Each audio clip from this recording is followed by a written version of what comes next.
bonjour à vous, mesdames et messieurs. Nous sommes le jeudi 24 octobre 2019. Merci d'être en notre compagnie. Matin Bonheur en direct d'Abidjan. Je suis Marcelin Gouvoy. Très heureux de vous retrouver et de représenter toute cette équipe magnifique que vous ne voyez pas à travers les techniciens et tous ceux qui travaillent d'arrache-pied avec le réveil du matin afin que vous puissiez avoir des informations parce que notre émission est là où l'on s'informe bien très tôt le matin. Bienvenue. Au sommaire, on aura aujourd'hui dans la rubrique santé les conseils pour bien manger avec un des nutritionnistes les plus en vue, les plus en vogue, les plus prisés donc, du domaine médical avec qui nous allons parler bien sûr de comment bien manger, qu'est-ce que manger, à quelle heure manger exactement et comment faire pour qu'on puisse être en adéquation avec son alimentation et sa santé. Merci d'être en notre compagnie. Vous le savez, vous connaissez le rituel de cette émission. L'image du jour, c'est maintenant. Regardez, on reste dans le giron de la santé avec cette ambulance à l'africaine,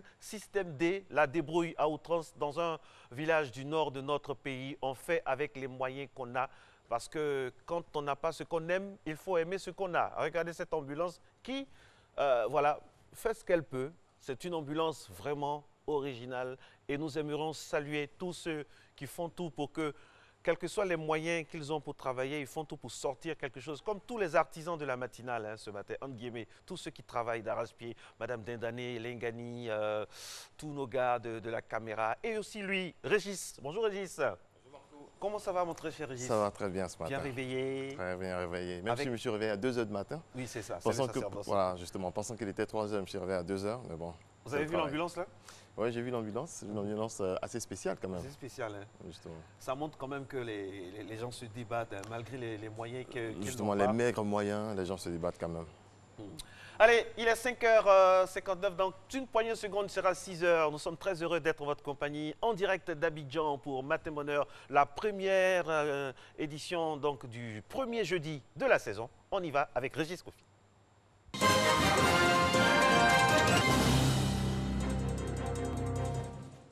Bonjour à toutes et à tous. Dans l'actualité de ce jeudi, le ministère de la Promotion des PME a investi hier à Abidjan la commission de suivi et de contrôle des structures d'accompagnement des PME.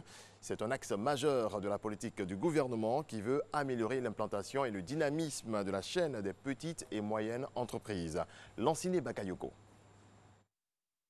Ne disposant pas d'une tradition industrielle marquée, l'expansion économique ivoirienne envisage de s'appuyer sur un développement durable des PME. Malheureusement, le taux de mortalité au sein de cette catégorie d'entreprises s'élève aujourd'hui à 70%. Cette commission de suivi et de contrôle des structures d'accompagnement qui s'installe vient donc apporter un soutien cohérent et planifié au secteur des PME. Il sera question pour notre commission de proposer l'attribution et le renouvellement des agréments des structures d'accompagnement à la signature du ministre chargé de la promotion des petites et moyennes entreprises, d'examiner les conditions de création, d'organisation et de fonctionnement de toutes ces structures d'accompagnement, d'apporter un appui technique et managérial aux dirigeants et aux membres des structures d'accompagnement. En plus des offres de produits financiers inappropriés, liés entre autres au taux d'intérêt inadéquat ainsi qu'à la durée de remboursement des prêts trop courtes, les lourdeurs bureaucratiques et les difficultés d'accès au marché ralentissent considérablement les créations et la vitalisation des PME. Ces facteurs sont d'ailleurs les sources majeures de la croissance du secteur informel non structuré. Nous allons vous demander de nous aider à faire sortir toutes les structures d'accompagnement qui sont encore dans l'informel. Ne jouons pas les forces de l'ordre pour qu'elles se cachent à nous voyant.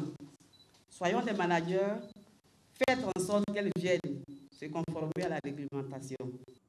Pour faire émerger tout le potentiel du secteur des PME, le gouvernement mise sur son plan stratégique de développement dénommé Phoenix.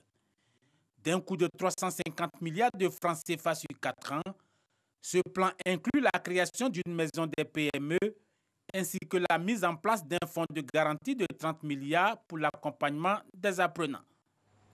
Plus de 200 étudiants ont bénéficié d'une formation en fibre optique, formation qui permettra à ces jeunes d'être opérationnels sur le marché de l'emploi. C'est une initiative de l'agence Emploi Jeunes qui leur a remis des certificats de fin de formation. Frédéric Oulaye, Franck Quadio. Démarche assurée et sentiment d'entrevoir le bout du tunnel pour Nathéné. Comme elle, ils sont plus de 200 jeunes bénéficiaires de formation en fibre optique à recevoir leur parchemin après 3 mois de formation suivis de 3 mois de stage en entreprise. J'aimerais remercier en tout cas l'agence Emploi Jeunes et aussi remercier le ministère de l'Emploi et aussi remercier MG et tous ses partenaires qui nous ont suivis durant la formation.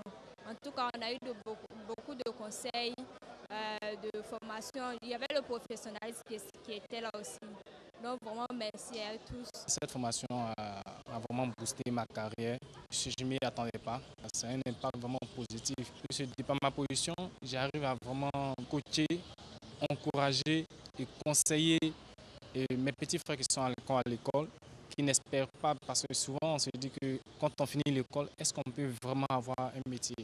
Je leur ai dit oui, c'est possible, qu'il faut vraiment bosser et que d'y croire. Une action initiée et financée par l'agence Emploi Jeunes, démembrement du ministère de la promotion de la jeunesse et de l'emploi des jeunes. Les cabinets de formation d'entreprise à présent affichent leur volonté d'accompagner cette initiative.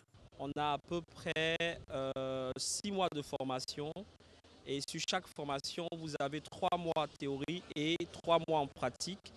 Et ce sont des formations qu'on a dénommées CFA, donc ce sont des centres de formation en alternance, ce qui permet à l'étudiant, donc à l'apprenant, de se former théoriquement et de se former par la pratique. Un engagement réitéré pour l'occasion par la tutelle qui s'engage à accompagner l'insertion des jeunes par des formations en adéquation avec le marché de l'emploi. Nous avons des programmes que nous conduisons à l'endroit des jeunes pour leur permettre de s'insérer dans le tissu socio-économique. Et c'est dans ce cadre-là que des renforcements de compétences et capacités des jeunes en termes de projet a été initié dans le cadre des formations complémentaires canadiennes, qui est un dispositif que nous conduisons au sein de l'agence Emploi Jeunes. Et tout ça piloté par le ministre Mamadou Touré. Voilà. Toutes les formations à l'agence Emploi Jeunes sont gratuites, puisque ces cabinets qui sont sélectionnés sont payés par l'agence Emploi Jeunes, par le ministère, à travers l'agence Emploi Jeunes, n'est-ce pas, pour donner ces formations-là gratuitement aux jeunes. Le ministère de la promotion de la jeunesse et de l'emploi des jeunes invite donc la jeune diplômée à s'inscrire en vue de bénéficier des projets du gouvernement. Radio Côte d'Ivoire lance sa grille des programmes. Elle a été présentée aux auditeurs, des émissions, des débats, des dossiers sur des faits divers et des sujets de société traités tout au long de cette saison. La radio du groupe RTI veut se rapprocher davantage des populations. Serge Pacoum, Didi, Franck Quadio. Chaud d'ambiance, joie, chant et danse. Dans un studio pour la Méoué surchauffé, des auditeurs impatients venus nombreux prendre connaissance de la nouvelle grille de programme de Radio Côte d'Ivoire, dossiers sur des faits divers, émissions débat grand public portant sur des sujets de société, la grande matinale qui accorde une place importante aux correspondants régionaux, des magazines économiques, les choses de la vie. Ainsi déroulé le libellé de quelques émissions du programme de cette nouvelle grille. J'ai la chance de présenter une nouvelle émission sur les ondes de Radio Côte d'Ivoire qui s'appelle Face au public, une émission interactive. On a besoin du public pour interpeller les décideurs de ce pays. On refait le midi, qui est une émission qui va passer tous les jours, du lundi au vendredi, de midi à 15h. On refait le midi, c'est un peu un voyage qu'on offre à tous les auditeurs. Nous essayons de dire un peu la vérité sur le sport. C'est une émission interactive, c'est ce qui ne va pas sur le terrain que nous essayons de dénoncer avec des experts. Dans la nouvelle grille, on va essayer de l'améliorer, aller pourquoi pas dans la sous-région, avoir des informations du sport au Burkina, au Mali, au Sénégal, au Ghana et autres. La particularité de cette saison, des tranches d'antenne d'utilité publique comme l'émission consacrée à la santé de la mère et de l'enfant, de même l'autonomisation de la femme animée par Adèle Kouassi diffusée tous les mercredis à partir de 10h, d'où un partenariat avec le programme de santé mère-enfant. beaucoup de barrières sont liées à l'ignorance et c'est grâce à la bonne communication que nous arrivons à lever ces barrières. Nous saluons cette émission spéciale qui va être réservée à la santé de la mère. C'est une grille de programme qui a été liftée au niveau de la rédaction de l'info générale et de la rédaction de l'information sportive et au niveau des programmes, ce que nous appelons la production. Donc au niveau du journal, je souhaite que nos auditeurs retiennent que désormais, ils auront une émission de débat de société.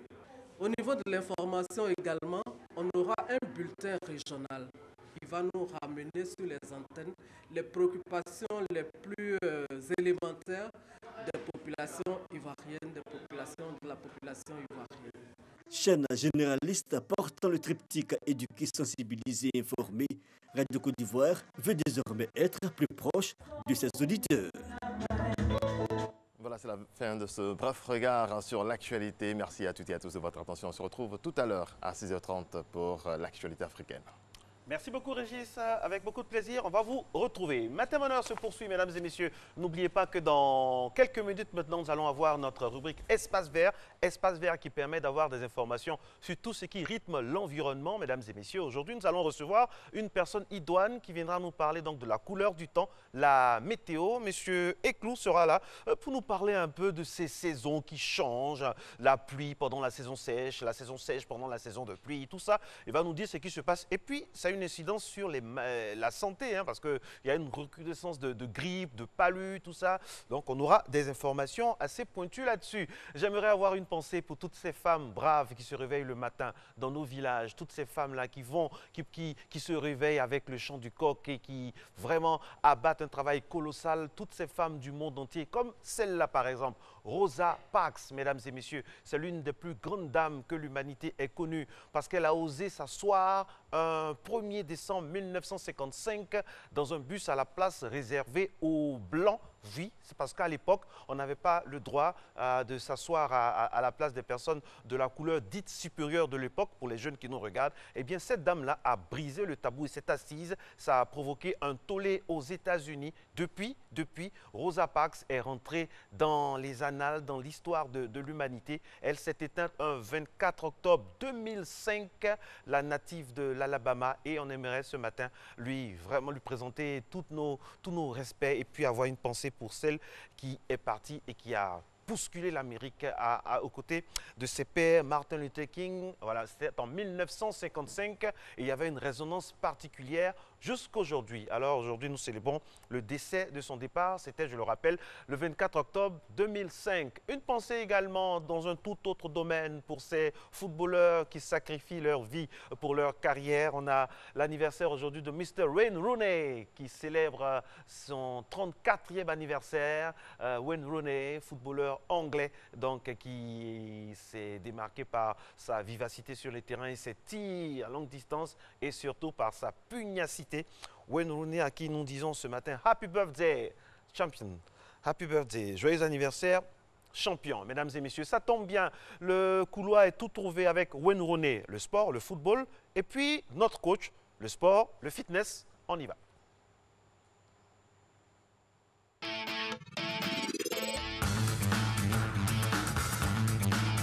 Coucou championne, coucou champion, bien dormi? Nouvelle séance de sport de qualité. C'est parti.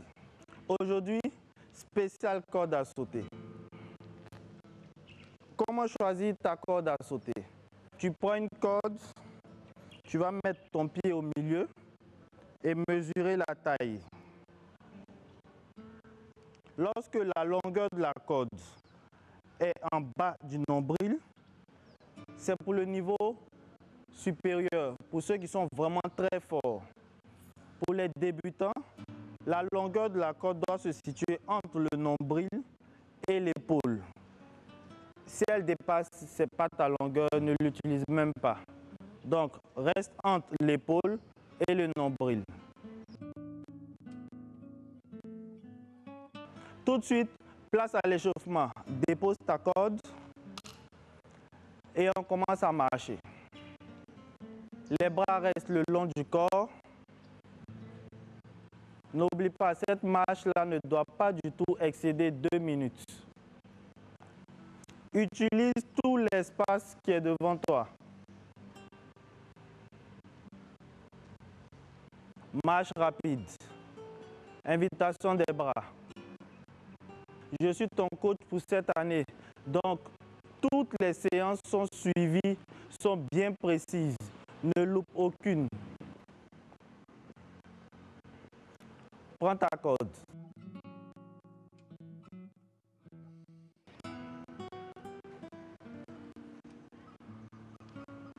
La largeur de tes pieds à l'intérieur de celle de tes épaules. L'écart ne doit pas être plus grand. Ne te presse surtout pas pour sauter. Prends ton temps. La réception se fait sur la pointe des pieds. Le corps bien droit, les fessiers bien gainés, le ventre rentré, serré, gainé. Le regard fixé toujours vers l'avant pour permettre un meilleur alignement de la colonne vertébrale. Surtout, ne vous pressez pas. 1, 2, 1, 2. Allez à votre rythme. L'efficacité de cet exercice est sur le temps. Tu dois rester le plus longtemps possible en activité. Au niveau des bras, écartez très bien les bras et gardez-les fixes. Les mains ne doivent pas du tout bouger, les coudes ne bougent pas, les épaules ne bougent pas. Inspiration lente et expiration lente. La pointe de pied te permet de mieux rebondir. Objectif de cet exercice, tonification des muscles, cuisses, mollets, fessiers, abdominaux, dos. Il prend en compte en fait tout le corps. On peut le comparer à la course.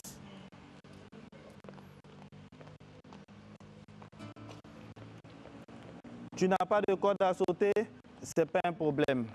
Tu vas te mettre sur la pointe des pieds et commencer à sautiller. Imite le mouvement. Imagine-toi avec une corde en main. Les bras loin du corps, le ventre serré, gainé, les cuisses resserrées, le regard toujours fixé vers l'avant, la poitrine est bombée. Au niveau des bras, les mains sont loin du corps. Imagine que tu as la corde en main et c'est parti.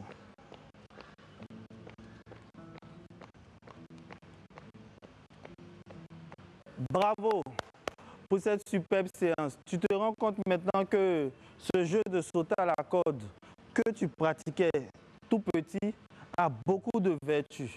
Alors ne t'en prive surtout pas. Place aux étirements.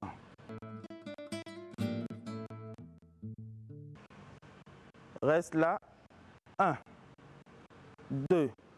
Garde ton ventre bien gainé. Les jambes restent tendues jusqu'à la fin du mouvement. Cherche à aller le plus loin possible. En douceur.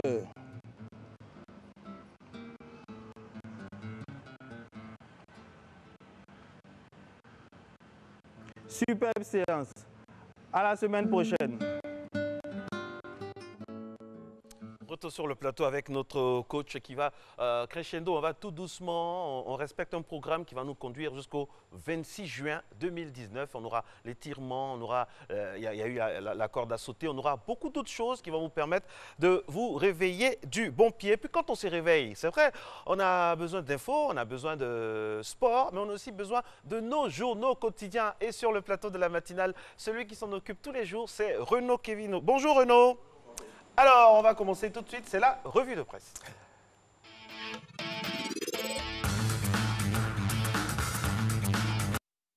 Alors, l'Inter de ce jour s'intéresse à M. Charles Blé Goudé. Bonjour à tous les téléspectateurs. En effet, Charles Blé Goudé risque la prison à vie.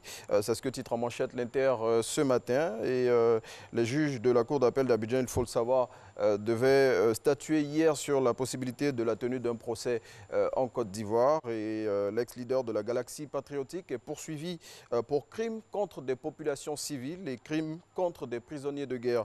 L'audience a finalement été reportée au mercredi prochain pour vice de procédure.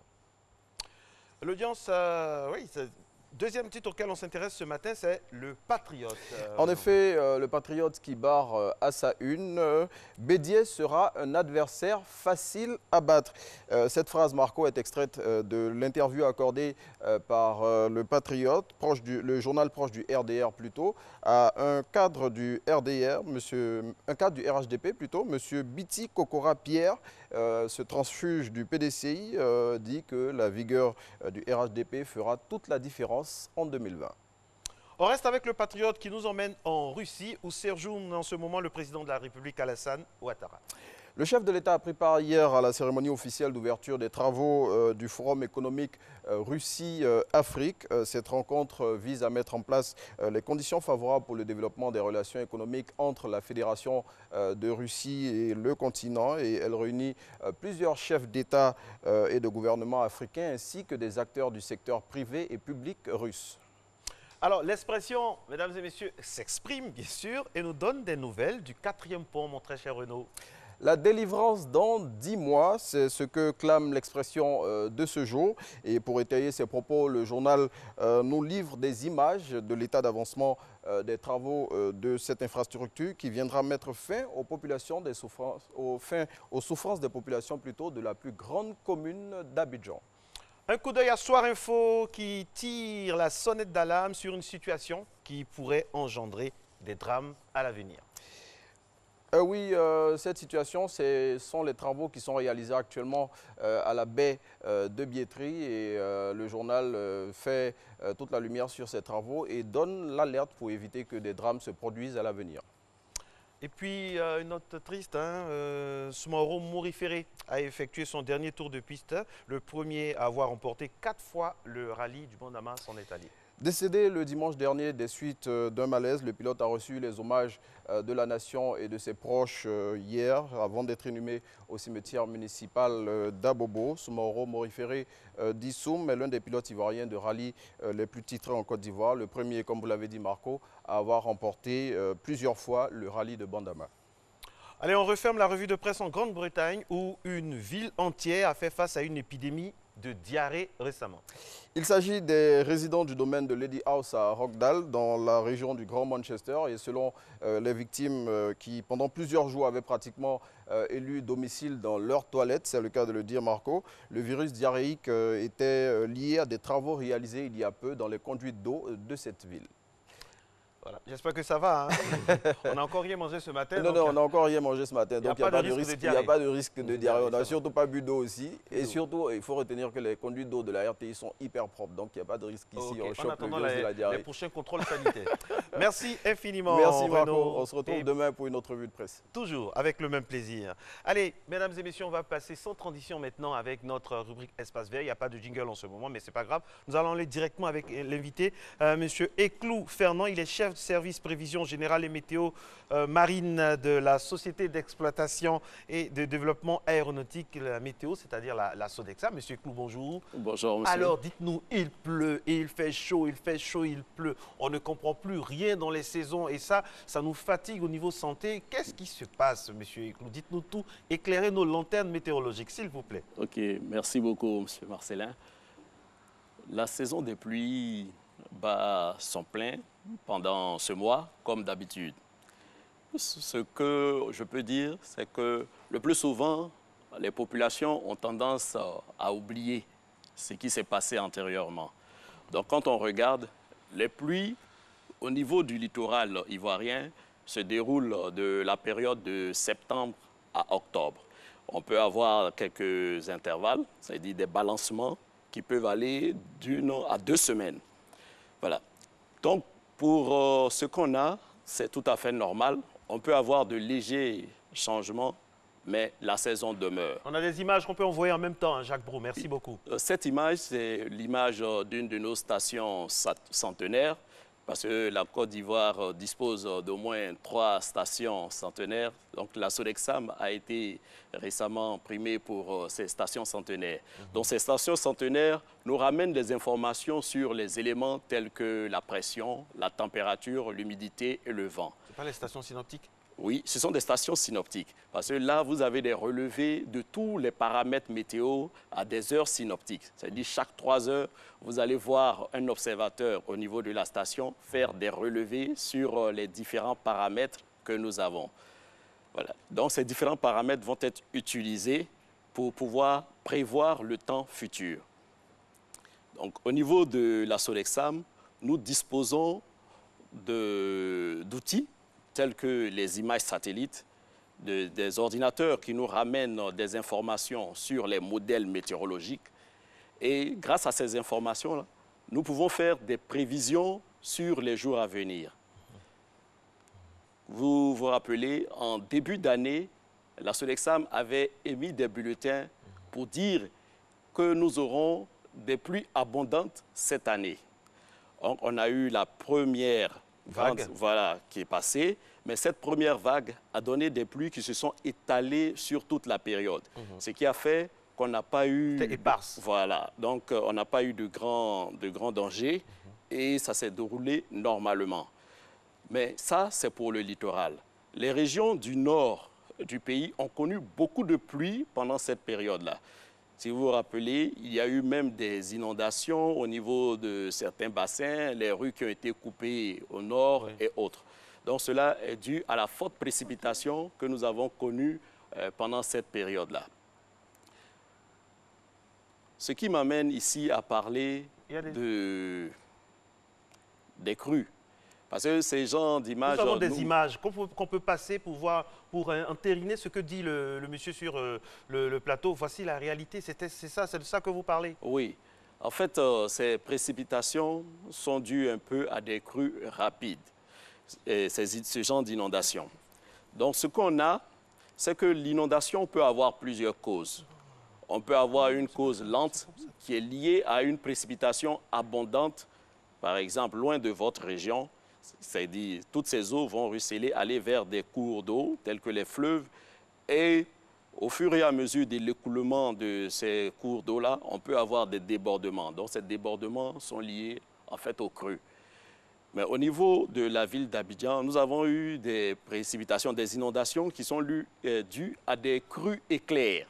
C'est-à-dire, il y a un orage qui passe et cet orage-là persiste sur une région et vous donne beaucoup de pluie au niveau de votre région. Vous allez vous retrouver avec ce genre d'inondation, c'est-à-dire des crues soudaines, voilà, et c'est ce qui est dangereux, parce que ces crues soudaines engendrent d'énormes dégâts. Vous allez voir que l'eau va se retrouver dans les maisons, même dans les champs de certaines personnes et autres, sous-sols et autres, ce qui va engendrer souvent d'énormes pertes en vies humaines et de nombreux dégâts matériels. Comme on le constate exactement pendant que vous parlez. Alors, M. Glou, à quoi on doit se préparer? Parce que souvent, c'est vrai que vous aviez prévu de la pluie, mais on a vu que il n'y avait pas de forte pluie, mais il y avait des pluies qui se sont étendues pendant longtemps. À quelle physionomie on doit s'attendre pour les prochaines semaines, les prochains mois? Les différents modèles que nous avons nous donnent des tendances sur ce qu'on peut avoir. Pour les semaines à venir, les modèles nous présentent encore quelques précipitations. C'est-à-dire qu'ils ne sont pas sortis complètement de cette saison de pluie.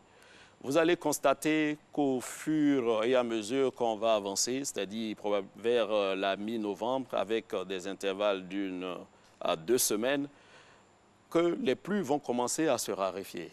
C'est-à-dire vous allez voir que les jours entre deux pluies vont devenir plus longs. Aujourd'hui, on a des pluies chaque jour.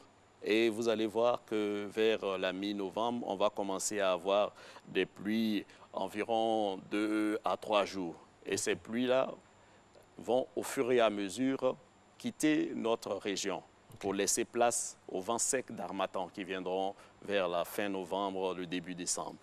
Voilà, on espère que vous avez vos calepins, mesdames et messieurs, afin de prendre des notes. De plus en plus, la structure en charge de la météorologie communique. On a des SMS avec, bien sûr, le gouvernement aussi qui permet d'envoyer des messages afin qu'on puisse parer à toute éventualité. On va rester avec vous dans quelques instants seulement, mais nous avons des impératifs, justement, météorologiques et aussi au niveau de l'information. On vous retrouve tout à l'heure pour une poignée de minutes, hein, Monsieur Eklou. Merci d'être avec nous. Merci d'être à Matin Bonheur. Merci de vous informer chez nous tôt le matin.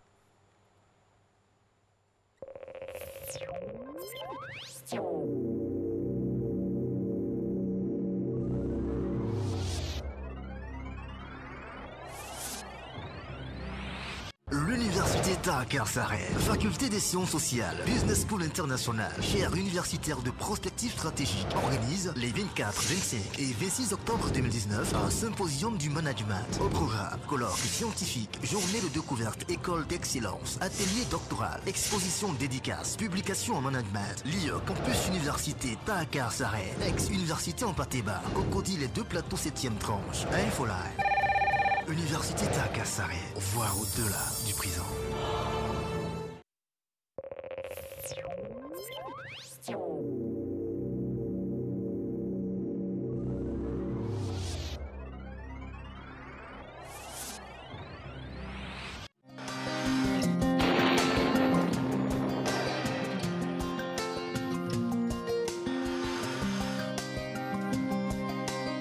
MTN, everywhere you go. Mesdames et messieurs, bonjour. Au cours de cette matinée, les régions du centre-ouest et de l'ouest seront toujours instables, avec des possibilités de pluies localisées avant de faire place à un temps généralement nuageux. Les régions du littoral et du sud forestier seront quant à elles généralement nuageuses, avec des possibilités de pluies localisées, et par la suite, le temps y sera partiellement nuageux et ensoleillé. Le reste du pays sera partiellement nuageux et ensoleillé. Pour les variables de cette matinée, 25 degrés à Abidjan et à Adiaké, 23 degrés à Bondoukou et Boaké, 24 degrés à Daloa et Dimbokro, 23 degrés à Gagnoa et Korogo, 22 degrés à Mans, 23 degrés à Odiéné, 25 degrés à San Pedro et Sassandra, 24 degrés à Tabou et enfin 24 degrés à Yamoussoukro. L'après-midi, le temps sera globalement ensoleillé sur l'ensemble du pays. Toutefois, les régions du sud-ouest, de l'ouest et du littoral ouest observeront des orages isolés accompagnés de pluies modérées en milieu ou en fin de période. Les régions du littoral est seront intéressées par des passages de denses nuages accompagnés de pluies faibles ou modérées en fin de période. Le reste du pays sera partiellement nuageux. Pour les variables de l'après-midi, 29 degrés à Abidjan, 30 degrés à Diaké, 32 degrés à Bondoukou, 30 degrés à Boaké, 32 degrés à Daloa et Dimbokro, 31 degrés à Gagnoa, 29 degrés à Korogo, Mans, Odiéné et San Pedro, 29 degrés à Sassandra, 28 degrés à Tabou et enfin 32 degrés à Yamoussoukro. Merci de votre fidélité à ce point du temps. Excellente journée à toutes et à tous.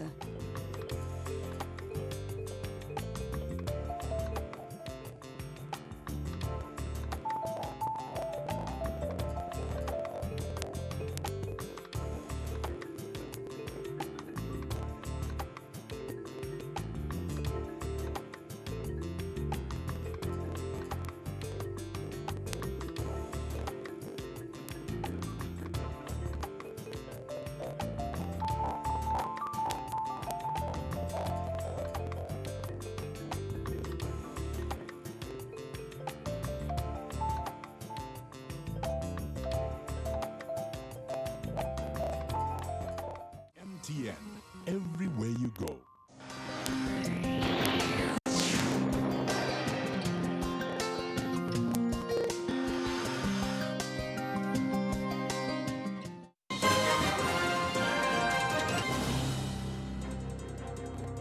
Madame, Monsieur, bonjour. L'actualité africaine démarre en Guinée. Des centaines de femmes opposées au 3e mandat ou alors à un 3e mandat du président Alpha Condé ont défilé hier à Conakry au lendemain de la condamnation des principaux initiateurs des manifestations qui agitent en ce moment le pays depuis une semaine et qui ont fait des dizaines de morts. Au Mali, le maire de Bamako a été inculpé pour faux et infraction au bien public. Adama Sangaré est la dernière personnalité malienne en date à avoir été mise en cause dans une affaire de corruption présumée. En Afrique du Sud, le chef du principal parti d'opposition a annoncé sa démission hier de la direction de son mouvement, l'Alliance démocratique. Mudzi Maïman était le premier noir à diriger ce mouvement, longtemps considéré comme un parti de blancs. Les électeurs du Botswana se sont rendus aux urnes hier pour des élections générales sur fond de vives tensions entre l'ancien président Ian Khama et son successeur Mukudzi Masisi, issus du même parti au pouvoir depuis plus de 50 ans. 450 000 euros, soit près de 293 millions de francs CFA. C'est la somme que la France, à travers Initiative 5%, a décidé d'investir dans la lutte contre la tuberculose au Bénin, au Niger, au Cameroun et au Tchad. Les précisions de Franck Quadio. Ils sont venus du Tchad, du Cameroun, du Bénin, du Niger et de la Côte d'Ivoire. Dans leurs pays respectifs, ils sont en avant-garde de la lutte contre la tuberculose, une pathologie qui continue de gagner du terrain, contre laquelle ces acteurs ont désormais décidé d'unir leurs forces. Nous partageons ce que nous savons faire, mais nous recevons également en retour les expériences, les bonnes pratiques des pays voisins, afin de voir, d'analyser et d'identifier ensemble les meilleures approches pour renforcer la contribution des acteurs communautaires. Nous pensons qu'en renforçant leurs capacités, nous pouvons améliorer leurs résultats et d'ici 2021, à la fin de cette subvention de tuberculose, leur permettre réellement de dépasser, pourquoi pas, les cibles qui leur ont été assignées dans le cadre de cette subvention.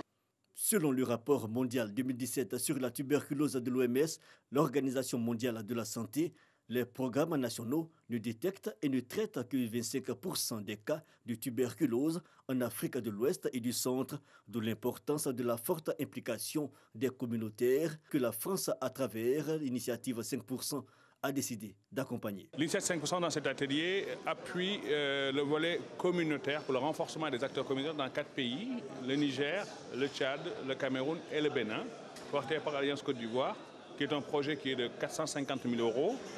Et ce projet-là vise à améliorer les capacités des acteurs communautaires pour renforcer la lutte contre la tuberculose. Cette rencontre dite d'orientation Recapatibi AOC et de partage d'expériences sur la contribution des acteurs communautaires dans la lutte contre la tuberculose est un projet pilote élaboré par Alliance Côte d'Ivoire en partenariat avec Stop TB Partnership et Draft TB. Elle a duré 3 jours. Au Kenya, plus de 8 millions de personnes vivent dans des bidonvilles et 70% d'entre eux n'ont pas accès aux toilettes. Plusieurs entreprises travaillent sur des solutions pérennes et économiques pour résoudre ce problème et recycler les déchets. Regardez. Georgina habite à Mukuru, un bidonville de Nairobi. Elle partage aujourd'hui avec 4 autres familles une toilette sèche. Avant, elle devait se rendre au bout d'une ruelle mal éclairée pour faire ses besoins dans cette cabane en bois. Ce n'était pas agréable. On utilisait des toilettes sales, c'était horrible. Il y avait plein de germes et on attrapait même des infections. On ne pouvait pas laisser les enfants les utiliser, c'était trop sale. Des toilettes sources de maladies, c'est le quotidien d'1 milliard de personnes vivant dans des bidonvilles dans le monde. Un nombre qui devrait tripler d'ici 2050 selon l'ONU. Difficile d'imaginer équiper tout le monde avec des toilettes, des systèmes d'égout et de gestion des déchets modernes. En attendant, Georgina et ses voisins utilisent des toilettes propres et écologiques créées par une société basée au Kenya. Avec des toilettes sèches comme nos toilettes, pas besoin de construire d'égouts. Vous pouvez imaginer les efforts à déployer pour installer des égouts dans une zone aussi densément peuplée. C'est pratiquement impossible. Autre avantage de ces toilettes sèches, le recyclage des excréments dans un pays où peu de déchets sont retraités. Grâce à ces nouvelles installations sanitaires, les excréments sont recyclés en engrais bio vendus à des fermiers, avec la promesse de voir leur rendement augmenter de 30%. Cet engrais est moins cher que les autres et nourrit bien la terre. La plante grandit beaucoup plus vite et surtout donne beaucoup de fruits. Les attentes sont fortes, les promesses aussi. L'usine de recyclage se donne pour objectif de traiter 200 tonnes d'excréments par jour, soit 10% des excréments de la capitale kenyane, d'ici 1 an. Voilà qui marque la fin de ce rendez-vous de l'actualité. On se retrouve tout à l'heure à 7 h pour développer l'actualité internationale. Merci beaucoup Régis, à tout à l'heure. Qu'est-ce que vous faites en ce moment chez vous? Certainement en train de vous préparer, en train de se dépêcher. Je sais que la télévision est allumée quelque part. Soit vous nous regardez, soit vous entendez les sons de cette émission. Eh bien, peu importe ce que vous faites en ce moment, la météo est très importante parce qu'elle va conditionner votre comportement de la journée. C'est-à-dire et ça agit sur notre humeur, n'est-ce pas, monsieur Eklou? Oui, et ça a une incidence. Et raison pour laquelle vous avez décidé de communiquer différemment afin de prévenir les populations. Oui. La Sodexam, dès le début de cette année, a édité une page Facebook où toutes les informations, les alertes météorologiques sont posées. Donc, nous invitons nos populations à aller sur cette page pour avoir les dernières informations concernant les évolutions des conditions atmosphériques. Parce que c'est vraiment important d'avoir l'information météo. Cela vous permettra de prendre la bonne décision pour sauver votre vie. Et ceux qui ne savent pas lire, est-ce que vous avez prévu aussi en langue locale? Oui, il y a par d'autres canaux. Oui, il y a de la communication qui est faite à travers le pays aux radios de proximité. Donc, nous nous sommes rapprochés de certaines radios de proximité pour leur donner l'information et surtout leur permettre de traduire ces informations-là dans les langues locales. Par exemple, nos parents qui sont dans les plantations, qui sont de grands consommateurs entre guillemets de météo, comment vous faites en sorte que l'information puisse leur arriver normalement dans de bonnes conditions? Oui, cette information est livrée aux radios de proximité. Ce sont les radios de proximité qui connaissent, je dirais, les langues de chaque région. Donc ces radios-là vont interpréter les différents bulletins météo que nous leur avons donnés et diffuser ces informations-là aux populations. Donc cela permet à nos populations de pouvoir cerner les conditions atmosphériques, même si vous ne comprenez pas la langue française. Il y a aussi des icônes, donc des icônes avec des phénomènes pour permettre à ceux qui ne savent pas lire et écrire, de regarder l'image et de comprendre. C'est-à-dire que ces différents symboles sont, je dirais, normalisés. Donc, en regardant ces symboles, vous pouvez savoir qu'il s'agit de tel ou tel danger. Donc, c'est ce que nous faisons à travers nos différents bulletins, comme vous pouvez le voir sur la page Facebook. Dernière question. Toute l'équipe ici me charge de vous demander, parce que c'est très important, comment, sous quel temps on va fêter Noël et la fête de fin d'année? Comment ça va se passer? Bon, pour la fête... En exclusivité sur Matin Bonheur, vous avez le temps qu'il va faire en fin d'année 2019. Oui. Ce que je peux dire, lorsque nous allons à des échéances très longues, on va dans ce qu'on appelle des prévisions saisonnières. Donc, les prévisions saisonnières, pour l'heure, nous donnent les tendances suivantes pour la période de décembre. En période de décembre, nous recevons sur la Côte d'Ivoire, particulièrement le littoral, des vents secs d'harmattan. Mais il peut y avoir quelques légers balancements liés au phénomène de brise, puisque le littoral est très proche, je dirais, c'est à côté de la mer, donc on peut recevoir des vents océaniques humides qui peuvent donner quelques petites précipitations. Ce n'est pas parce que nous rentrons dans notre grande saison sèche, après cette petite saison des pluies, qu'il n'y a plus de précipitations. C'est différent. C'est-à-dire, les zones du littoral, malgré qu'on entre dans la saison sèche, peuvent recevoir par moment quelques précipitations. Il n'y a pas de rupture nette où on va dire qu'il n'y a plus de pluie. Non, ça ne marche pas pour le littoral ivoirien. Parole de M. Eklou et aussi de la Sodexam, parce que vous êtes un des cadres de cette structure. Merci infiniment d'être venu sur ce plateau pour nous informer, d'informer les Ivoiriens. Matin Bonheur, c'est l'endroit où on a toutes les informations, les vraies interventions, les vraies informations authentiques. Allez, si vous avez déjà mangé, je vois des familles d'ici qui me répondent non. Vous n'avez pas encore mangé? Bon, nous on vous invite, la preuve.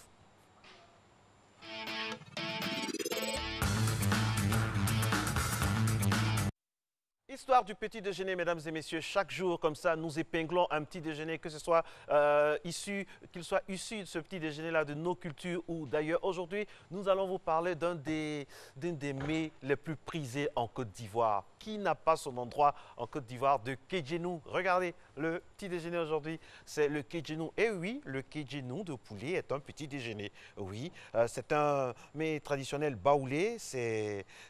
Voilà, il y a de la viande, on peut le faire avec de la viande, avec du gibier, de la biche, de l'agouti, du poulet. C'est la recette des travailleurs agricoles et des chasseurs. La cuisson se fait dans un récipient en terre cuite que vous voyez maintenant. C'est comme ça que très tôt le matin, nos parents planteurs allaient, il y a des siècles et des années maintenant, se préparaient à aller donc au champ avec un bon kijenu le matin. C'était ça le petit déjeuner avant que d'autres petits déjeuners viennent s'imposer. C'est ça le petit déjeuner à l'africaine. Très appétissant. C'est un petit déjeuner. Il ne faudrait pas avoir un complexe par rapport à nos mets. Voilà, ça c'est un petit déjeuner. Chez nous, en Côte d'Ivoire, en Afrique, dans bien des régions, c'est notre petit déjeuner. Je ne sais pas si ce petit déjeuner-là aura donc l'assentiment, aura les faveurs de notre diététicien. Il fait partie des diététiciens les plus prisés, les plus pointus de notre pays, de la capitale économique. Docteur Anvo, c'est un plaisir de vous avoir ce matin. Bonjour. Bonjour. Première question, le kijenu qu'on vient de voir, est-ce que c'est bon pour un petit déjeuner? Attention, votre réponse va conditionner beaucoup de choses, je ne vais pas vous influencer. Alors, je demanderais alors, qu'est-ce que la personne a fait la nuit pour manger un si gros repas le matin? Pardon? Qu'est-ce que la personne a fait le matin pour manger un si gros repas le matin? Alors, mais au niveau nutritionnel, le kijenu, c'est lourd selon vous? Il est lourd. Il est lourd et puis voir un peu la composition, l'énergie est un peu beaucoup. Mais on dit, c'est vous-même qui vous dites que de bien manger, le petit déjeuner, c'est le repas le plus important.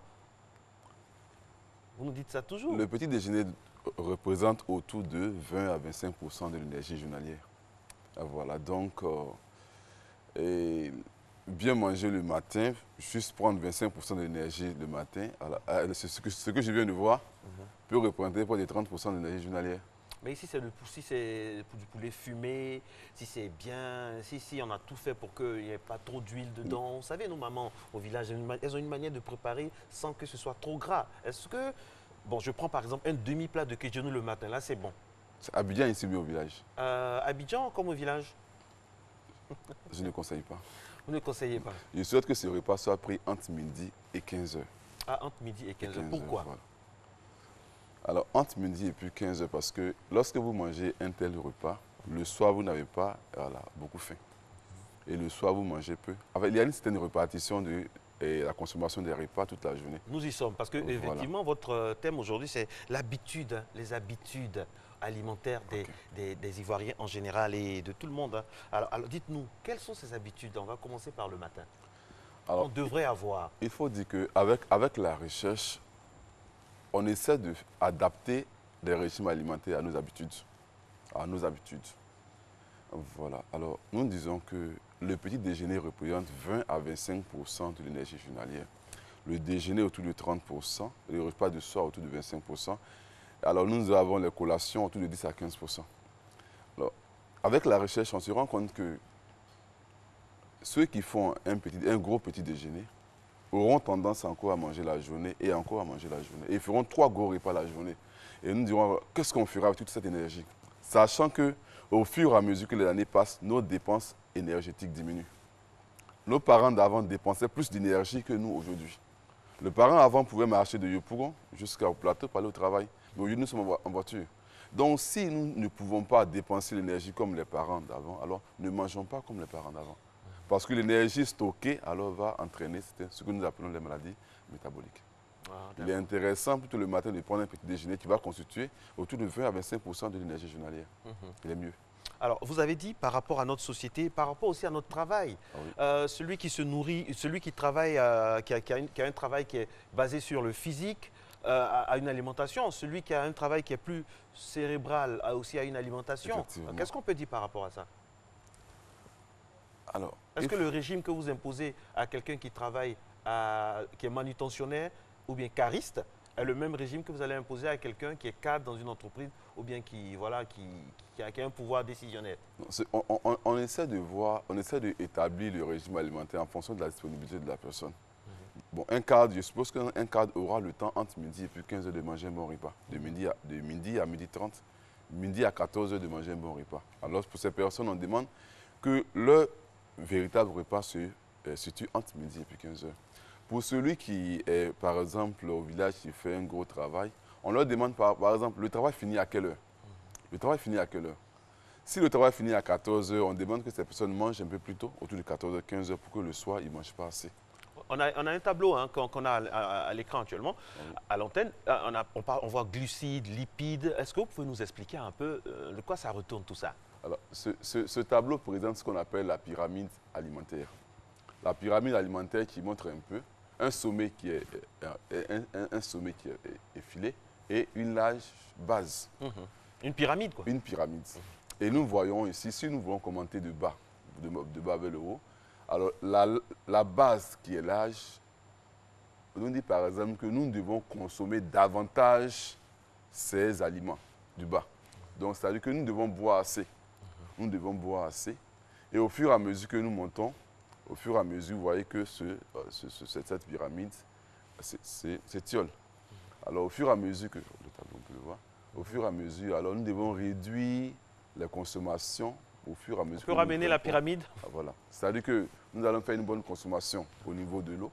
Après, ici, on a la base au niveau des céréales et puis les dérivés. Ce sont des sources de sucre. Des sucres. Donc, au fur et à mesure, vous voyez que nous diminuons. Après, nous avons les légumes. Les légumes, fruits et légumes, on met 5 fois par jour. Alors, à ce niveau, j'aimerais mettre un point. J'aimerais mettre un point parce que j'entends de plus en plus dire mangeons 5 fruits et légumes, 5 fruits et légumes, 5 fruits et légumes. Ça veut dire quoi au juste? Voilà. Moi, j'ai fait une publication dans laquelle j'ai critiqué un peu ce fait, 5 fruits et légumes. Je souhaiterais que ça soit bien établi. Bien établi, 5 fruits et légumes, parce que 5 fruits et légumes, fait un fruit avec 4 légumes. Mais une fois, j'ai entendu quelqu'un dire mangeons 5 fruits. Non, les Blancs n'ont pas dit 5 fruits. Ils ont dit 5 fruits et légumes. Et nos parents, avant, étaient habitués à manger 5 fruits et légumes. Je me rappelle que les parents mangeaient toujours des repas avec des sauces. Nos sauces sont faites avec des légumes. Les parents, souvent, ils mangeaient un fruit. Donc, ça fait 5 fruits et légumes. Mais ils n'ont pas dit 5 fruits. Ils ont dit 5 fruits et légumes. Par exemple, un seul fruit et des légumes. Mais aujourd'hui, nous avons tendance à manger beaucoup de fruits et on se justifie en disant non, mangeons, au lieu de manger 5 fruits et légumes, nous mangeons beaucoup de sucre. Non. Mangeons un fruit et des légumes. OK. Je conseille plutôt que de faire un seul fruit, au maximum 2 fruits par jour. Mais manger 5 fruits, sur prétexte qu'ils ont dit 5 fruits et légumes, c'est une très grosse erreur. On ne joue pas avec le sucre des fruits. Ça, on ne joue pas avec le sucre des fruits. C'est très, très important. On était à notre fameuse pyramide qui va revenir grâce aux bons soins de Jacques Brou, qui, je vous le rappelle, réalise cette émission. On va maintenant aller au lait et produits laitiers, c'est ça? Voilà. Lait et produits laitiers contiennent, ce sont des véritables sources de calcium et puis de protéines. Mais il faut reconnaître que ce groupe d'aliments contient aussi beaucoup de sel, notamment beaucoup de sodium qui ont tendance à faire des rétentions d'eau chez les personnes qui en consomment assez. Donc, vous allez voir souvent nos enfants, on observe beaucoup de personnes qui font l'obésité aujourd'hui, mais quand on fait des enquêtes, on se rend compte que ces personnes-là consomment beaucoup de produits laitiers. Voilà, il est intéressant de les prendre, c'est une véritable source. Alors après, nous avons ici le goût des viandes. Les viandes, poissons, œufs, c'est là où il y a des problèmes. Voilà, les sources de protéines, les protéines pour faire des réparations au niveau du corps, il faut en manger. Mais en Afrique, généralement, les sources de protéines sont très chères. En Afrique, les sources de protéines sont très chères. Le poisson, la viande, alors souvent, on fait appel à ce qu'on appelle les légumineuses, qui sont aussi des sources de protéines, notamment le niébé, le haricot rouge, le soja et puis les lentilles chez les blancs. D'accord. Bon, on n'a pas le haut de la pyramide, vous avez ça le haut de la pyramide? Oui, alors la pyramide finit par ce qu'on appelle les produits sucrés. Les produits sucrés. Les boissons sucrées, voilà, les produits sucrés. Avant les produits sucrés, on a les matières grasses. Les matières grasses qui sont des sources d'énergie. Des sources d'énergie que nous devons limiter leur consommation. On n'a pas dit éviter la consommation. On dit qu'il faut limiter la consommation de la matière grasse. Sachez que l'huile intervient à 33% au niveau de l'alimentation. Ne pas manger de l'huile, c'est une très grosse erreur. La plupart de ceux qui évitent l'huile ont des problèmes gastriques, ont des problèmes de digestion. On n'évite pas l'huile. Quelle huile? Mangeons l'huile. Nous avons une bonne huile en Côte d'Ivoire. Sans cholestérol, bien sûr. Aucune huile ne contient du cholestérol. Aucune huile végétale ne contient du cholestérol. Maintenant, sinon avant, ça en contenait. Aucune huile ne contient du cholestérol. Maintenant. Aucune huile végétale n'a jamais contenu du cholestérol. Ne contient pas du cholestérol et ne contiendra pas du cholestérol. Il existe parfois de la graisse sur le marché de Suif, par exemple, de la graisse d'animal qui contient du cholestérol, mais les huiles d'origine végétale ne contiennent pas et ne contiendront jamais de cholestérol. Exemple, l'huile de colza, l'huile de colza, même l'huile de palme que nous avons, l'huile de palme, l'huile rouge ne contient pas du cholestérol. Ne comptez pas du cholestérol. Eux, on en mange. On en mange. Alors, sucre et poudre, pour terminer, limiter la consommation. Il faut consommation, il faut réduire la consommation du sucre et du produit sucré. Et vous savez un peu les valeurs du diabète dans le monde entier. Les valeurs sont très, très élevées. En 1980, dans le monde entier, nous avions en son temps 108 millions de diabétiques. Aujourd'hui, nous allons vers 591,8 millions de diabétiques. Wow. Il faut réduire la consommation des produits sucrés. Le sucre n'est pas bon. Le sucre, il n'est pas bon. Il faut réduire la consommation du sucre. Alors, et privilégier tout ce qu'on... Voilà. Quand vous voyez cette image, qu'est-ce que je prends là-dedans et qu'est-ce que je jette pour ma santé? Alors, on dira que tout est intéressant. Tout est intéressant, ça donne déjà l'appétit. Ah, mais oui. il faut savoir choisir les aliments selon beaucoup de paramètres. L'âge?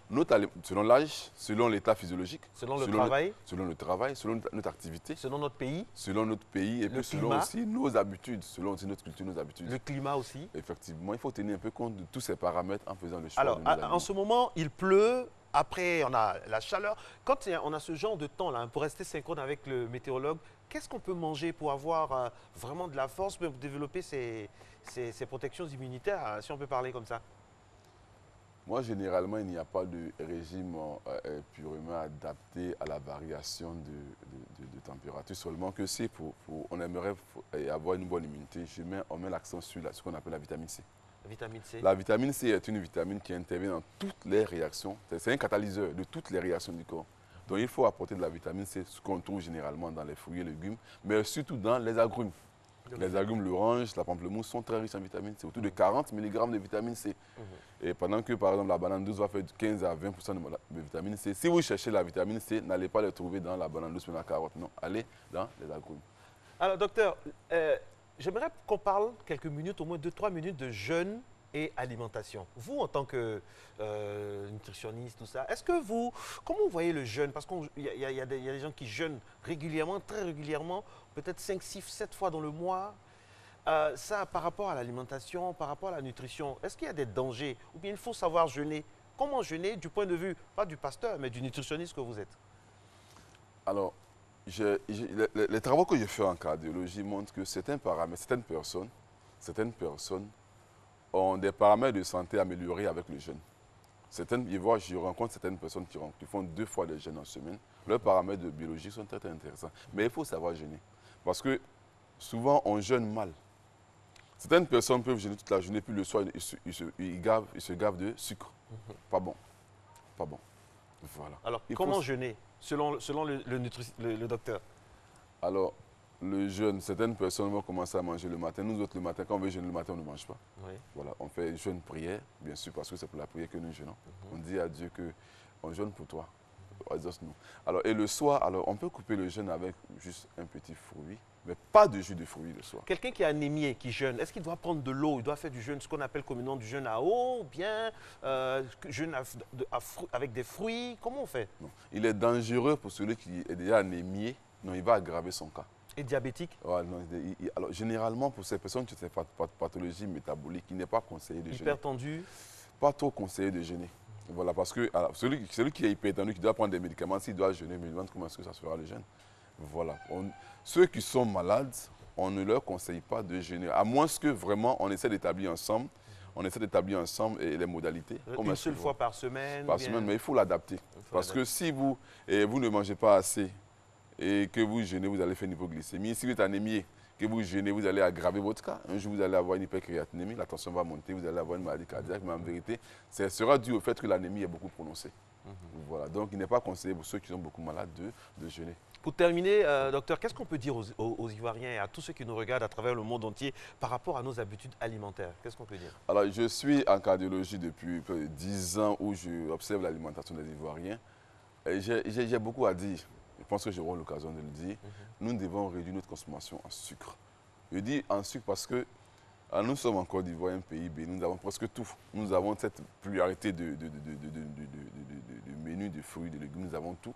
Mais il faudra que nous réduisions notre consommation en ces aliments. Il y a certaines personnes qui aiment beaucoup manger. Trop manger, ce n'est pas bon. Trop manger, ce n'est pas bon. C'est parce que nous avons tout, mais il faut savoir choisir. Il faut manger utile. Il faut manger utile. Il y a certaines personnes qui aiment beaucoup manger, ils aiment la nourriture. Le matin, il mange un vrai repas. À midi, un vrai repas. Le soir, un vrai repas. Alors, où on va avec cette énergie? Ça nous rend malades. Ça nous rend malades. Il faut réduire notre consommation. Le vrai repas, c'est ce que moi j'appelle le vrai repas, c'est le repas de midi à 15 h. Ah, ce n'est plus le petit déjeuner? Le petit déjeuner européen que 25% de l'énergie. À midi, 40%. À midi, autour de 30-35% de l'énergie. Mangeons bien dans la journée pour que le soir, nous mangeons les 20%. Si vous ne mangez pas bien la journée, ni le matin, ni le soir, que vous comptez bien manger le soir, c'est sûr. Les travaux que je fais montrent que vous allez attirer un diabète à votre niveau. Merci beaucoup. Et ce sera comme ça hein, les jeudis, mesdames et messieurs, avec des informations au niveau de la santé. En tout cas, lorsqu'on parlera santé, on aura toujours ce côté-là qui puisse permettre que vous puissiez vraiment bien manger, bien vous tenir, tout ça. Évitons les jus, parce que lorsqu'on préparait l'émission avec le docteur, il y a trop des jus, la recrudescence de jus qui sont des jus fabriqués de façon assez douteuse avec du sucre anormalement mis. Et ça, c'est pas bon. On va revenir là-dessus. On va prendre un thème spécial pour les jus, parce que les jus conduisent à beaucoup de maladies. Merci d'être en notre compagnie, mesdames et messieurs. Merci à vous, docteur. Merci. Vous allez manger quoi ce matin? Ce matin. Ce matin, vous, qu'est-ce que le docteur va manger? Ce matin, je prendrai un petit bout de pain, un tiers de pain avec juste de foie. Quel pain? Pain de mie, pain non, le pain normal. Le pain normal du pain avec du foie. Pain, comme dans les kiosques là? Je le fais à la maison. Ah, vous faites ça à la maison? Voilà, à la maison, voilà, pain avec foie. Merci docteur. Et vous, qu'est-ce que vous allez manger? Peu importe ce que vous allez manger, nous on vous souhaite ici très très bon appétit. On se retrouve juste après.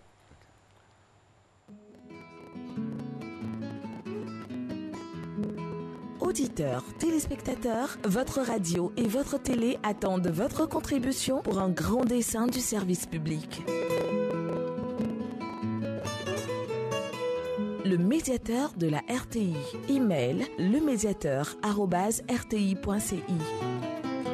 Facebook, le médiateur de la RTI.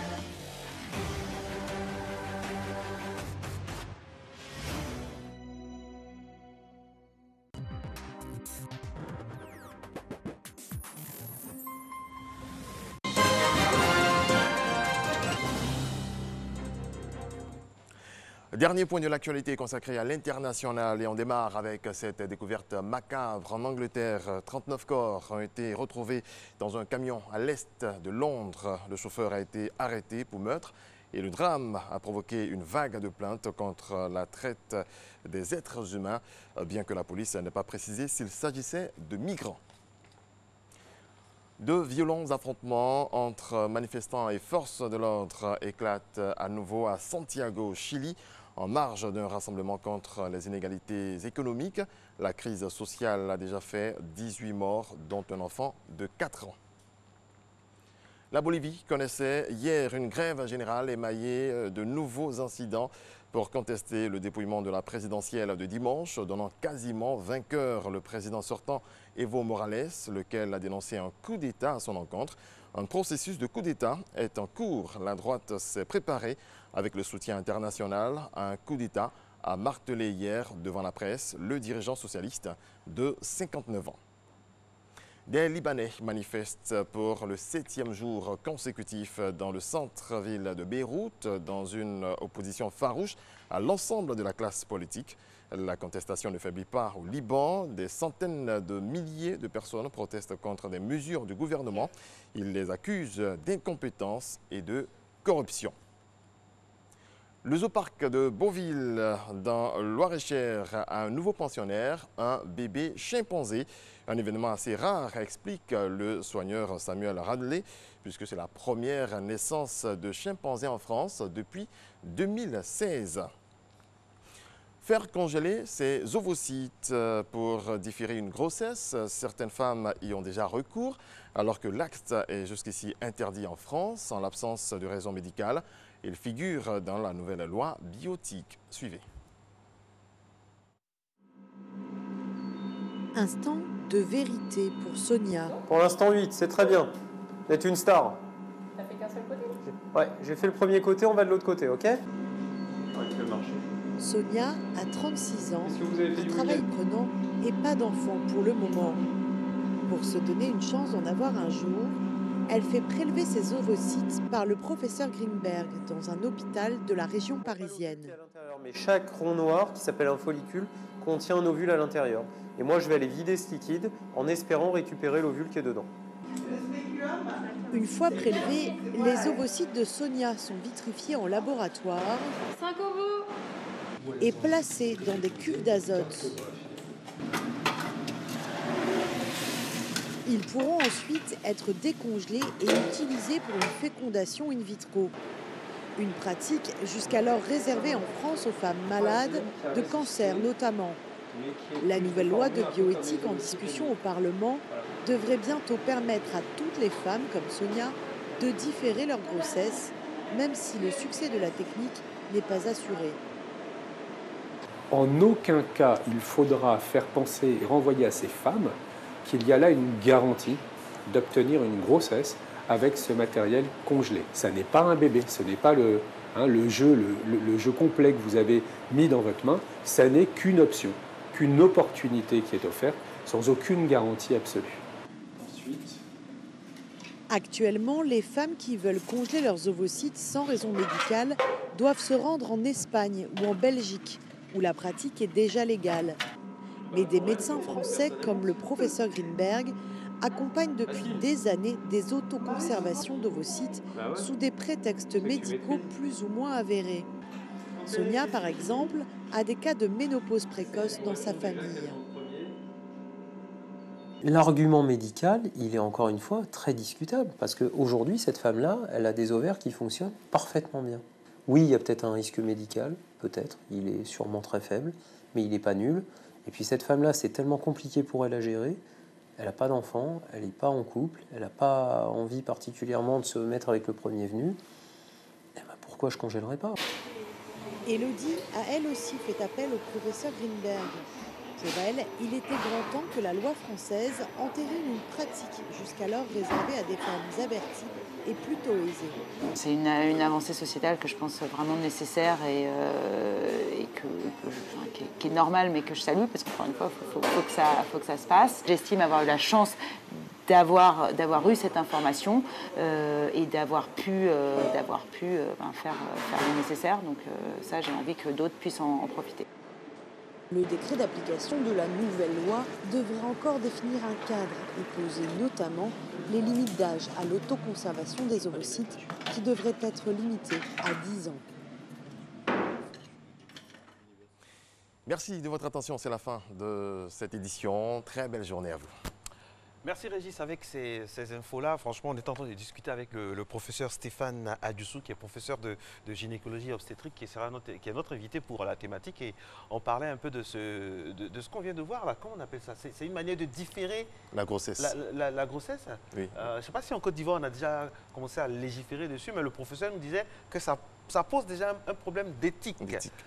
Hein. Ce sont ce genre de sujets comme ça sur lesquels on va revenir tout au long de cette saison. Mais aujourd'hui, mesdames et messieurs, ce jeudi 24 octobre 2019, nous parlons du fibrome. Le fibrome, qu'est-ce que c'est? Le fibrome, les origines du fibrome, quels sont les différents types de fibrome, quels sont les signes, les examens à faire, quelles sont les complications et puis quels sont les traitements, mesdames et messieurs, parce qu'on sait que trop de femmes dans notre pays souffrent des affres de ce mal-là. C'est une tumeur qui est bénigne, hein, qui a la forme d'une balle de golf. On va revenir là-dessus avec notre professeur qui est là, professeur Stéphane Alphonse Adjoussou, professeur de gynécologie obstétrique, qui revient mais juste avant le témoignage.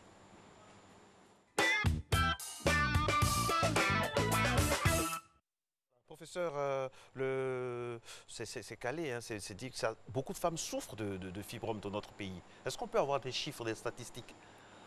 Alors, je n'ai pas les statistiques en Côte d'Ivoire, mais on a des statistiques dans d'autres pays, notamment aux États-Unis. Comment ça se fait qu'on n'a pas de statistiques en Côte d'Ivoire? Alors, quand on parle de statistiques, il y a plusieurs études. Et donc, il faudrait fusionner, on fait souvent des méta-analyses, de grosses études pour pouvoir tirer des chiffres. Et là, jusqu'à aujourd'hui, on n'a pas vraiment de grosses études, mais beaucoup de travaux sont faits sur le sujet. Mais on a des statistiques, comme je dis, ailleurs, aux États-Unis, en France. C'est inquiétant qu'on n'ait pas de chiffres, parce que si on n'a pas de statistiques, sur quoi on se base pour faire des études ou bien pour évoquer même le sujet ici? On se base sur quoi? Comme je dis, la Côte d'Ivoire, à l'échelle mondiale, bon, il y a plein de pays. Et donc, on se base sur ce qui a été fait ailleurs, des plus grosses études. Et à partir de ces chiffres, bon, on peut pouvoir adapter nos pratiques. Ça ne vous gêne pas, l'absence de statistiques au niveau local? Non, j'ai pas dit... Qu'est-ce qu'on devrait faire pour qu'il y ait des statistiques de plus en plus? Parce qu'on a remarqué que dans nos pays, que ce soit dans le domaine de la santé ou ailleurs, les statistiques, bon, ça vient d'une manière où chacun a ses statistiques. Il n'y a pas d'homologation. En tant que professeur, j'imagine que vous voulez qu'on puisse avoir des statistiques fiables. Tout à fait, tout à fait. OK. Comme on n'a pas de statistiques, nous, on a essayé d'aller promener nos micros donc, au sein de la population afin d'avoir leur avis sur le fibrome. C'est déjà ça.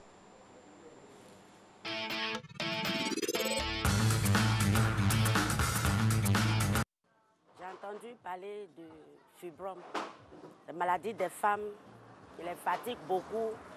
Les femmes n'arrivent pas à enfanter et aujourd'hui, ça travaille beaucoup à certaines femmes qui n'arrivent pas à enfanter. Et sinon, c'est une maladie que j'ai déjà vu une amie, vraiment, ça fatigue les femmes. Ça fatigue les femmes. Et je prie Dieu pour que vraiment on puisse guérir ça définitivement. Ça nous fatigue, c'est pas bien.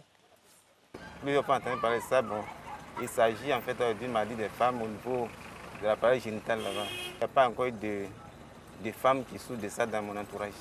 Sinon, bon, j'entends parler de ça souvent. Oui, j'ai déjà entendu parler des fibromes. Je sais que c'est une maladie chez les femmes. Ça pousse comme des champignons dans le ventre.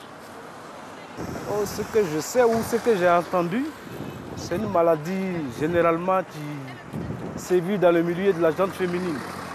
J'ai déjà entendu parler de fibromes, mais je trouve que c'est une maladie des femmes. C'est souvent les femmes qui ont les fibromes. J'ai ma fille même qui souffre de fibromes que je suis en ce moment en train de soigner. Mais souvent les soins, bon, on n'a pas de façon précise ce qu'il faut pour guérir la femme. Il y en a des traditionnels, puis il y en a aussi un peu la médecine. Donc souvent il faut faire les deux en même temps. Bon, on allait voir les femmes qui prennent des femmes traditionnelles, mais jusqu'à présent ça ne va pas. On est donc allé voir un médecin qui a d'abord fait une échographie et après l'échographie qui lui a soumis un traitement qui devait durer 3 mois. Et puis après les 3 mois, il devait maintenant revoir la femme s'il y a encore les fibromes pour faire une opération après. Ou elle se plaint des maux de ventre. Souvent. Mais comme c'est une fille, puis moi je suis un homme, elle ne peut pas m'expliquer de façon exacte tout ce qu'elle ressent, mais elle dit seulement qu'elle a mal au ventre. Voilà, retour sur le plateau, on a déjà commencé à discuter avec le professeur, qui, je le rappelle, est membre de la Société gynécologique de Côte d'Ivoire, la SOGOSI, qui nous fait l'honneur de sa présence ce matin ici. Alors, professeur, première question, qu'est-ce qu'un fibrome? Alors, le fibrome utérin est une tumeur bénigne. Quand on dit tumeur bénigne, c'est-à-dire que ce n'est pas un cancer, et qui se développe aux dépens de l'utérus. Donc l'utérus, c'est l'organe principal de la reproduction chez la femme. L'utérus, c'est l'utérus qui est responsable des règles chaque mois et qui va porter la grossesse. Donc au niveau de cet utérus va se développer donc, cette tumeur bénigne qu'on appelle le fibrome utérin. Voilà. On appelle également myome utérin. Et il faut savoir que c'est la tumeur bénigne la plus fréquente chez la femme en âge de procréer, c'est-à-dire chez les femmes qui ont entre 30 et 50 ans, c'est la tumeur la plus fréquente. On peut avoir en général, les fibromes sont multiples, il y en a plusieurs. Et leur taille varie de la taille d'un petit pois à celle d'une pamplemousse, voire d'une noix de coco. Ça peut être très gros. Voilà ce qu'on peut dire. Et on parlait de chiffres tout à l'heure. Il faut savoir que, comme je dis, c'est la tumeur la plus fréquente. Environ 50%. Là, on a un exemple de Voilà. tumeur. D'accord. Environ 50% aux États-Unis des femmes de race noire sont porteuses de fibromes.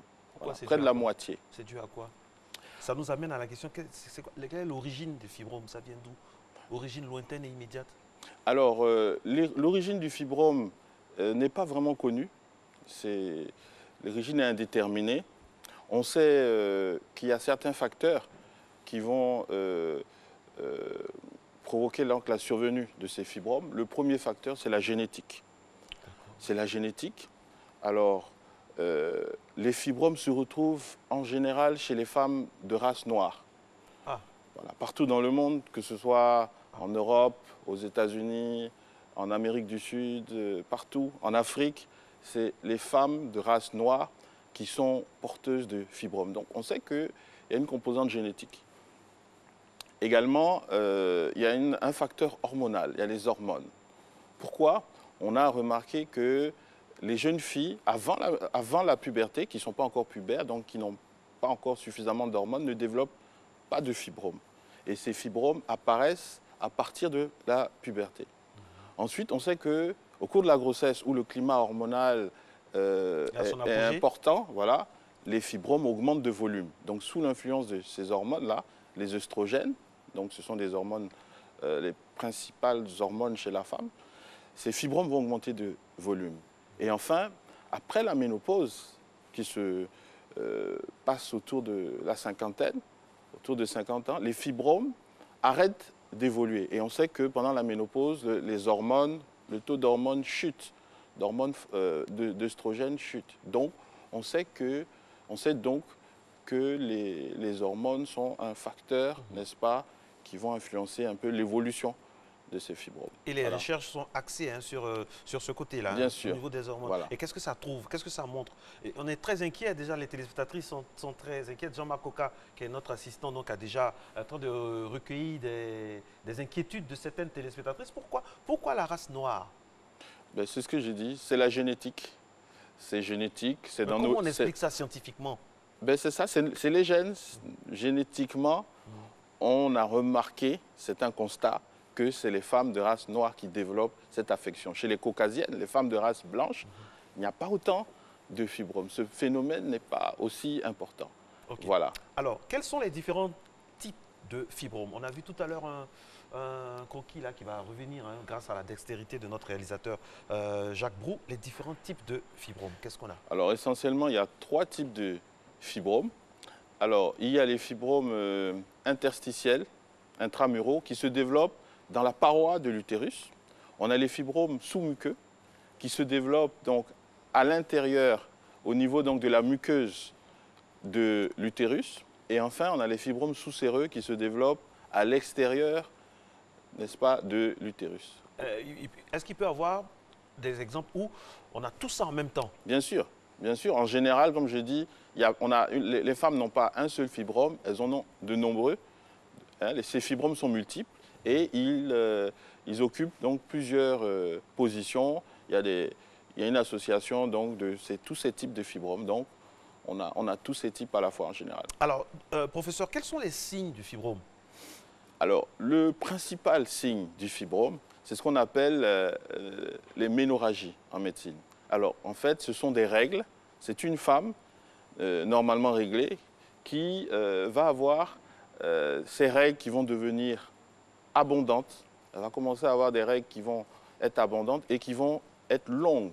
C'est-à-dire que si elle a des règles qui durent 3 à 4 jours, elle va se retrouver à saigner pendant au moins une semaine et de façon abondante. C'est le principal signe d'appel. Chez une femme donc, qui a ces règles qui deviennent longues et abondantes, il faut penser au fibrome. Un autre signe, ce sont ce qu'on appelle les métrorragies. Ce sont des saignements en dehors des règles. C'est-à-dire que c'est une femme qui va saigner en dehors des règles. De façon continue, voilà, abondante. voilà, donc elle commence à avoir des saignements inexpliqués en dehors des règles. C'est également un signe d'appel des fibromes utérins. Ça peut se manifester également par des douleurs, d'accord, des douleurs pelviennes, donc des douleurs au bas-ventre, c'est possible. Mais il faut dire que dans la majorité des cas, les fibromes sont asymptomatiques. Ça veut dire, dans la majorité des cas, les fibromes n'ont aucun signe. On les découvre de façon fortuite, à l'occasion d'un examen chez son gynécologue ou bien à l'occasion d'une échographie.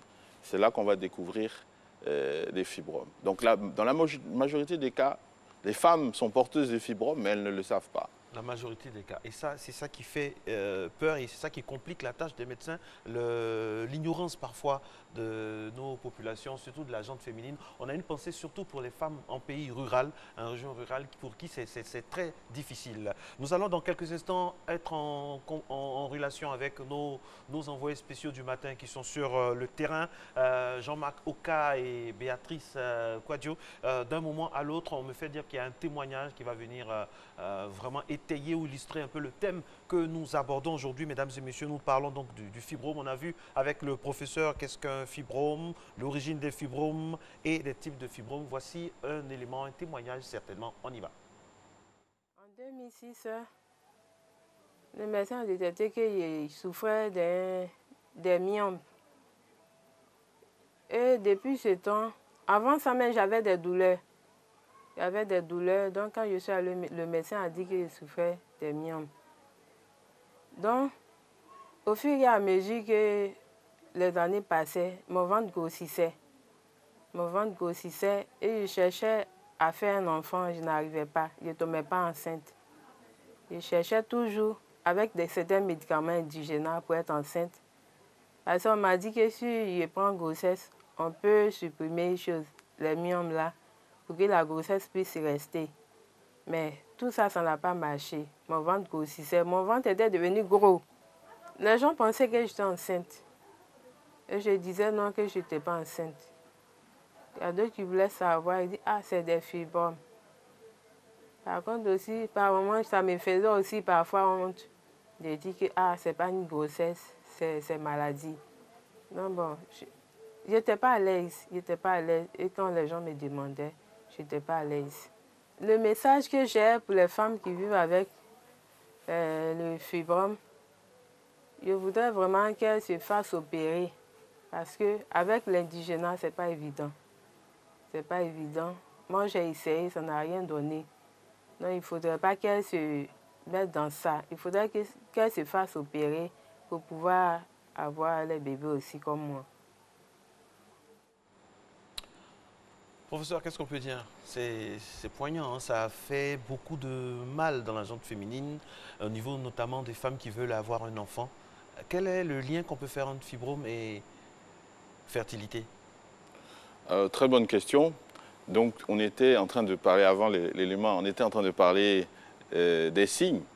Donc, on a parlé des saignements, on a parlé des douleurs, on a dit que la plupart des fibromes étaient asymptomatiques. Mais également, on découvre les fibromes dans le cadre de l'infertilité. Les femmes, les fibromes empêchent, dans certains cas, de prendre une grossesse, de tomber enceinte. Je pense que c'est le cas de la dame qu'on vient d'écouter. Donc, il y a un lien entre fibrome et infertilité qui est démontré, qui est connu.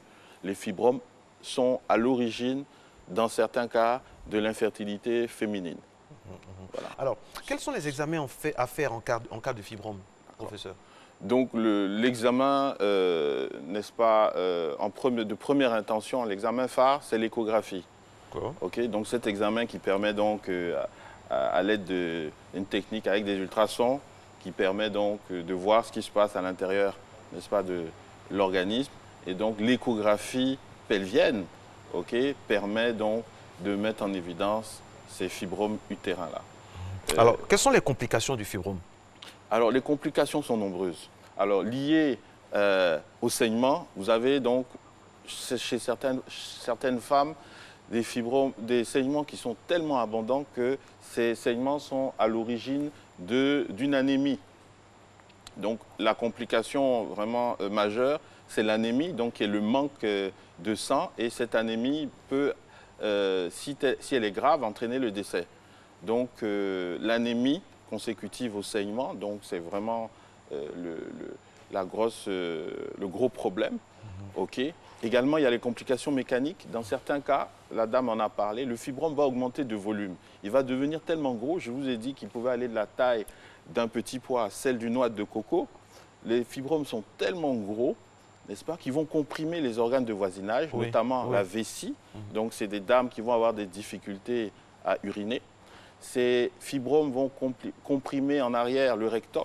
Professeur, rapidement avant qu'on termine, désolé, parce qu'il nous reste 3 minutes. Dites-nous, parfois, il y a des femmes qui sont enceintes et qui ont des fibromes en même temps. Bien sûr. Donc, et quels sont les dangers? Alors, l'association fibrome et grossesse est connue. Donc, le fibrome va être à l'origine de fausses couches. C'est des femmes qui peuvent donc perdre leur grossesse à cause de ces fibromes. Perdre la vie aussi, parce que ça peut agir sur d'autres organes. Également, et ces fibromes-là également peuvent, au moment de l'accouchement, gêner l'accouchement. Ils vont prendre du volume et bloquer l'enfant. L'enfant ne va pas pouvoir sortir. Donc, le fibrome également est à l'origine de complications au cours de la grossesse et de l'accouchement. C'est connu. D'accord. Et quels sont les traitements, pour terminer, les traitements? Alors, les traitements, il y a 3 grands types de traitements. Il y a les traitements médicaux. Donc, on a dit que les fibromes étaient liés aux hormones, aux œstrogènes. Donc, il y a des pilules. Il y a certains médicaments qui vont donc agir sur ces œstrogènes-là, faire diminuer le taux d'œstrogène. Et puis, j'aimerais qu'on me donne 1 minute parce que c'est un thème très important. Les femmes de Côte d'Ivoire en souffrent. L'intervention des praticiens dans le traitement de fibromes, est-ce que parfois ça ne crée pas plus de problèmes que de solutions, professeur? Oui, je termine sur le traitement. Donc, les traitements médicaux, les traitements chirurgicaux, donc la myomectomie qui est l'intervention qui consiste à enlever les fibromes. Parfois, on va réaliser une hystérectomie, on va enlever l'utérus. Et il y a également l'embolisation qui est une technique qui va permettre d'aller boucher les vaisseaux qui saignent pour arrêter les saignements. Concernant les praticiens, effectivement, c'est un gros problème. Il faut que les dames qui souffrent de fibromes viennent à l'hôpital consulter leur gynécologue pour pouvoir prendre en charge ces fibromes-là. Voilà. Merci beaucoup, professeur Adjoussou Stéphane Alphonse. Au moment où nous sommes ici, il y a nos assistants qui se battent pour prendre des questions aussi des téléspectateurs. C'est la raison pour laquelle parfois on est obligé d'aller parce qu'on n'a pas assez de temps. Merci. Vous avez remarqué que jeudi, au niveau de la santé, cette année, nous allons mettre l'accent sur la mère et l'enfant. Tout ce qui touche au bien-être ou au mal-être de la mère et de l'enfant. Ce sera le thème santé de cette année pour cette saison 2019-2020. Merci d'être resté en notre compagnie. On ne le dira jamais assez. Merci. Et surtout, n'oubliez pas que Matin Bonheur, c'est le lieu où l'on s'informe très tôt le matin, où il y a les vraies informations qui peuvent vous aider réellement dans la vie de tous les jours. Tout de suite, rendez-vous avec toute la bande de Serge-José Amessan, Thierry Rangeval, Satoudia, qui va vous refléter, décliner un peu tout ce qui se passe dans notre pays. Abidjan se réveille, mesdames et messieurs, depuis 5h55 et c'est comme ça on continue. On se retrouve demain, toujours avec le même plaisir.